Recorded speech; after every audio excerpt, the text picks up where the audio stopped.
Hola a todos, bienvenidos a mi canal, muchísimas gracias por haber llegado hasta aquí. Hoy vamos a continuar con la cuarta parte del sexto capítulo de este interesante libro, La batalla cultural de Agustín Laje, así que siga que ya vamos a empezar.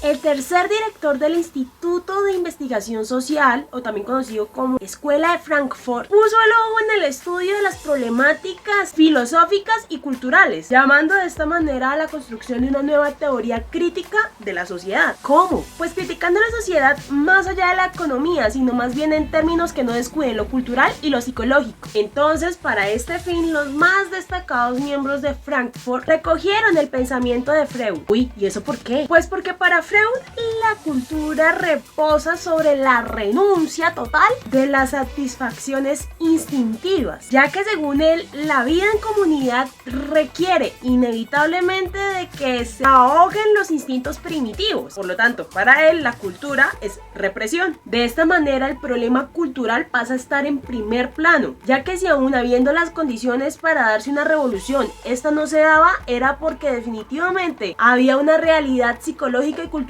que no permitían que tal revolución existiese. Mejor dicho, como lo dijo Martin Jay, un historiador de la Escuela de Frankfurt, el psicoanálisis puede constituirse como ese eslabón faltante entre la superestructura ideológica y la base socioeconómica. Incluso probablemente uno de los trabajos más importantes realizados por la Escuela de Frankfurt fueron los estudios sobre la autoridad y la familia, donde explican que definitivamente la familia es parte activa de la cultura y que hace las veces como de esa plastilina, de esa masilla para mantener en pie el edificio social, formando el carácter dentro del seno del hogar a los que van llegando al mundo. ¿Cómo? Pues socializándolos. Por lo tanto, se llega a la conclusión que, ya sea para conservar o disolver este sistema, depende en gran medida de la institución familiar. Así que la Escuela de Frankfurt concluye que la familia es una institución que lo único que hace es reproducir en las nuevas generaciones el carácter capitalista. Por esta razón es que desmoronar y desmontar la institución familiar es una condición para que pueda haber revolución. Y pues en torno a la familia, el tema de lo sexual sale a la luz. De hecho, se convierte en el tema de investigación para muchos de los miembros de la Escuela de Frankfurt. De entre ellos, posiblemente el primero en hablar de este tema fue Reich, un allegado al instituto. ¿Y qué fue lo que teorizaron? ¿Qué enseñaban? Para ellos, la institución de la familia monógama y patriarcal lo único que hace es reprimir a los individuos para ser siervos del capitalismo. Así que concluyen que si el núcleo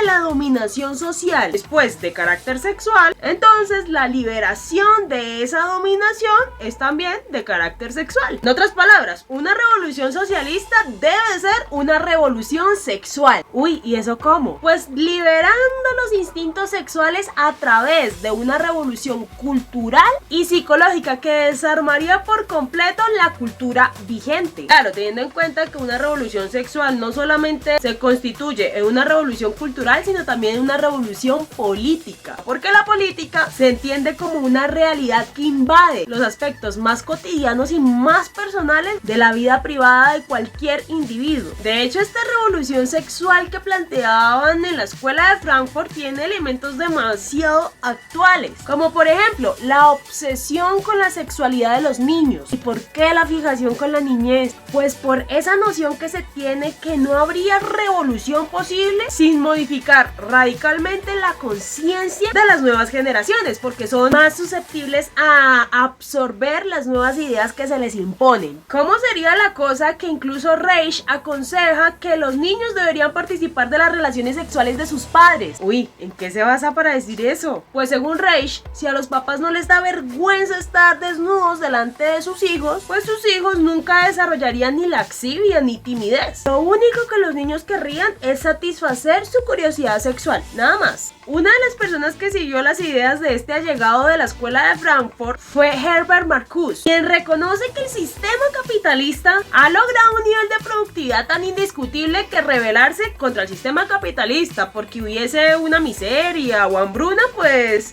no es una razón. Así que hay que buscar otro motivo para rebelarse contra el sistema capitalista, y será contra el modo de vida, los valores y las tradiciones de esa sociedad, que quizá no sea explotadora, pero sí represiva y opresora. ¿Y cómo podría lograr la rebelión contra esto? Sencillito, llevando la sexualidad sobre dimensiones y relaciones que antes estaban prohibidas. Eso, mi querido, definitivamente cambia al ser humano, el trabajo y la sociedad. Y lo más irónico es que el sistema capitalista ha preparado el terreno para una abolición gradual de la represión. ¿Cómo así? Sí, es que la abundancia y el avance tecnológico de la sociedad capitalista permiten al individuo salir de ese principio de realidad que le gobernaba. Es un principio que está estructurado por la represión, en el cual el individuo sustituye el placer momentáneo pero incierto por placer retardado pero certero. Por el principio del placer, que es ese principio que establece que el hombre busca satisfacer todos sus instintos siempre. ¿Qué pasa con eso? Pues, mi querido, que al pasar del principio de la realidad al principio del placer, definitivamente se desecha la realidad preexistente, consumando una revolución. Luego, entonces, la lógica de Marcuse es la siguiente: la escasez produce trabajo. El trabajo no es placer sino represión. El capitalismo generó abundancia, pero una mala distribución. Por esa mala distribución es que todavía hay que trabajar. Luego entonces, si se distribuyera muy bien la abundancia, el trabajo sería innecesario. Sin la necesidad de trabajar, la energía libidinal que antes se invertía en el trabajo estaría disponible únicamente para el campo de la sexualidad, como debe ser, según Marcuse. Por lo tanto, una revolución socialista y una revolución sexual son dos caras de un mismo movimiento histórico. Y pues bueno, todos sabemos que esa distribución de la abundancia que propone Marcuse no funciona, porque el socialismo rapidito acabaría esa abundancia. Por lo tanto, Marcuse dice: no, ¿saben qué necesitamos? Necesitamos es un hombre nuevo que acepte vivir en austeridad con tal de poder volver al placer erótico. El precio del placer para él sería entonces un hombre despojado. Eso suena bonito, pero realmente sería la miseria, la pobreza, la hambruna. Y pues claramente, al regresar al placer erótico, la revolución sexual destruye la función reproductora de la sexualidad, ya que la sexualidad es para el mero placer. Entonces el cuerpo como tal queda resexualizado, dando paso a un hombre nuevo, y con ello abre el camino a una sociedad nueva. En definitiva, sí, la revolución sexual llegó para cambiar al individuo y con él a las instituciones de la sociedad civil, que es la familia, y al Estado. ¿Y sabe qué juega un rol demasiado importante aquí? Las perversiones. Uy, ¿y eso por qué? Pues porque expresan la rebelión contra el orden de procreación de la sexualidad, y pues claramente también se rebelan contra cualquier institución que quiera garantizar ese orden. Pues si no les suena familiar, le cuento que esta idea es la que se encuentra en la actualidad al por mayor en las filosofías posfeministas y las filosofías queer. Como por dar un ejemplo, la filósofa Leonor Silvestri, quien dijo que la renuncia a tener relaciones sexuales heteronormativas y naturalizantes es lo que permite la deconstrucción y la descentralización del órgano reproductor masculino, y además esta renuncia también permite que se actualice la categoría de órganos sexuales.